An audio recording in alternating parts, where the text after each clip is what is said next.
Sir Back to you, Homer, boss. yeah, Sir Homer, ito naman pag-usapan natin si Bol Bol na i-issue dahil attitude daw, then talk to media at umayaw din magpa-interview sa post-game. Anong masasabi mo doon? Well, ito yun. Okay, it has to be explained sa kanya. I put some blame here on TNT.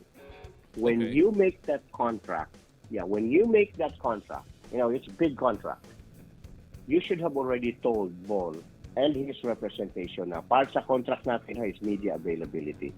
Kailangan natin mag-ano tayo because that's how we sell tickets. That's how we promote the game. That's how we raise money to help pay for your salary. Importante yung media. So, in the absence of knowing na nasabi ba to kay Bol, then I would give him the benefit of the doubt. But by the same token, this is where it bothers me. Naglaro yan sa NBA, si Bol. Hindi play for 1 week, hindi play for 2 weeks. He played for 4 years. And then he knows na dito sa NBA, napaka-importante ang media availability. So he should have already known.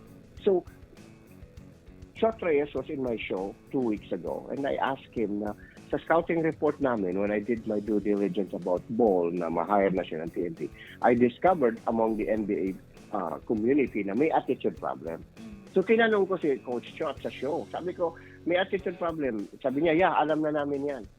So now, not only does TNT know, but we all know. Ito yung masaklap, ha?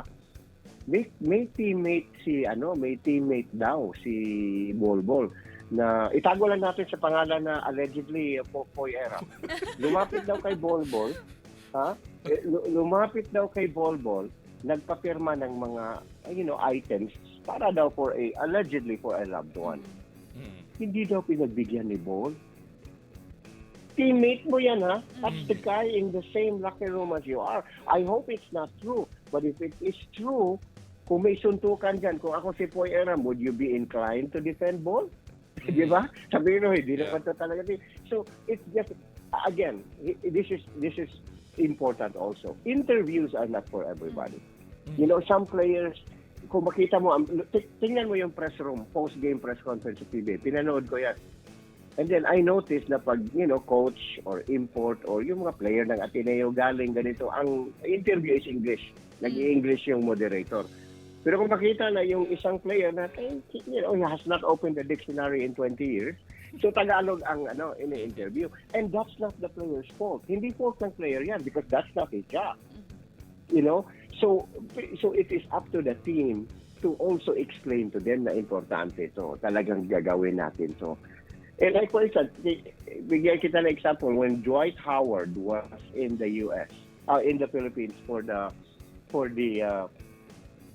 yung Dubai, yung lumaro siya ng strong group athletics. According to the one of the owners of the team, nanghingi daw yung manager niya, nanghingi ng extra $25,000 kasi may mga media availability. So again, in fairness naman, wala naman yata sa contract yung media ability. So pinagbigyan na lang, hindi naman $25,000 at $5,000 lang daw binigay. Again, but it just shows you na importante yung media kasi tayo ang tulay, Zeus, Sheila, di ba? Yes. Si Juan de la Cruz kasi cannot interview Team Paul. They cannot interview the player. So tayo. Here's the difference. Ang player nagkasakit, the public would know that, oy, nasakit pala si so and so. The difference is the media knows ano ang sakit.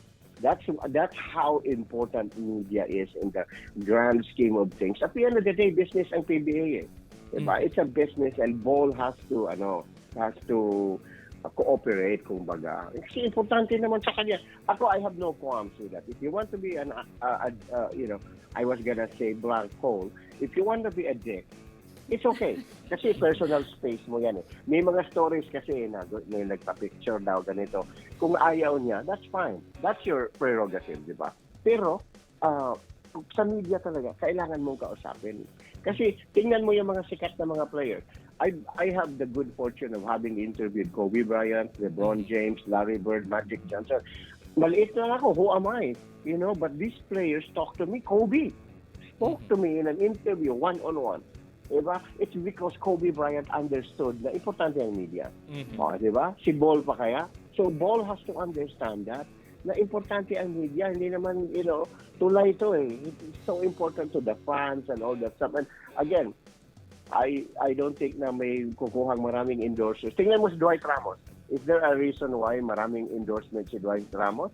Because he's not only fantastically good looking, he's also good with the media. Yes. Accessible. Di ba? Oo, yun ang importante. Si Bol, maybe he doesn't need money for marketing dollars. Maybe ayaw niya. That's on him. Di natin siya, we will not antagonize him for that.